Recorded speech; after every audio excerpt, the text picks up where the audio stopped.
சென்னை குன்றத்தூரில் எலி மருந்து நெடியால் உயிரிழந்த 2 குழந்தைகளின் உடல்கள் சொந்த ஊரான கும்பகோணம் அருகே பட்டீஸ்வரத்தில் அடக்கம் செய்யப்படுகிறது. இது பற்றிய கூடுதல் விவரங்களை எமது செய்தியாளர் சிவசுப்பிரமணியம் வழங்க கேட்கலாம். வணக்கம் சிவசுப்பிரமணியம், தற்போது அந்த பகுதியில் நிலவக்கூடிய சூழல் என பதிவு பண்ணுங்க. குன்றத்தூரில் சென்னை குன்றத்தூரில் எலிமருந்து நெடியால் உயிரிழந்த 2 குழந்தைகளின் உடல்களுக்கு பொதுமக்களும் உறவினர்களும் சொந்த ஊரான பட்டீஸ்வரத்தில் அஞ்சலி செலுத்தி வருகின்றனர்.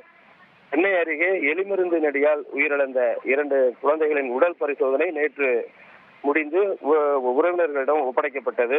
அதாவது குன்றத்தூரில் தனியார் வங்கியிலே ஊழியராக பணியாற்றுபவர் கிரிதரன். தம்பதியினர் 2 குழந்தைகள் கடந்த 15ஆம் தேதி அன்று வீட்டில் எலிமருந்து வைத்தபோது அதன் நெடியின் காரணமாக உயிரிழந்தனர். செங்கல்பட்டு அரசு மருத்துவமனையில் வைக்கப்பட்டு இருந்த சாய் சுதர்சன் வயது, வைஷ்ணவி 6 வயது ஆகிய 2 குழந்தைகளின் உடல்கள் நேற்று மாலை பிரேத பரிசோதனை நிறைவு பெற்றது. பிரேத பரிசோதனை நிறைவு பெற்ற பின் 2 குழந்தைகளின் உடல்களும் கும்பகோணம் அருகே பட்டீஸ்வரம் அவருடைய சொந்த ஊர் இந்த கிராமத்திற்கு நேற்று நள்ளிரவு கொண்டு வரப்பட்டது. ஆம்புலன்ஸ் மூலம் கொண்டு வரப்பட்ட இந்த 2 குழந்தைகளின் உடல்களும் அவர்களது வீட்டில் வைக்கப்பட்டு அந்த பகுதி உறவினர்களும் பொதுமக்களும் அஞ்சலி செலுத்தி வருகின்றனர்.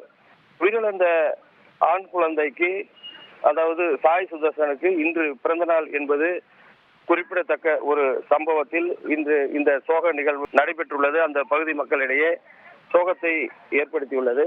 இருப்பினும் உறவினர்களும் நண்பர்களும் அங்கு வந்த வண்ணமாக உள்ளனர். அந்த கிராமமே தற்போது சோகத்தில் மூழ்கியுள்ளது. செய்திகளை உடனுக்குடன் தெரிந்து கொள்ள உடனே சப்ஸ்கிரைப் பண்ணுங்க.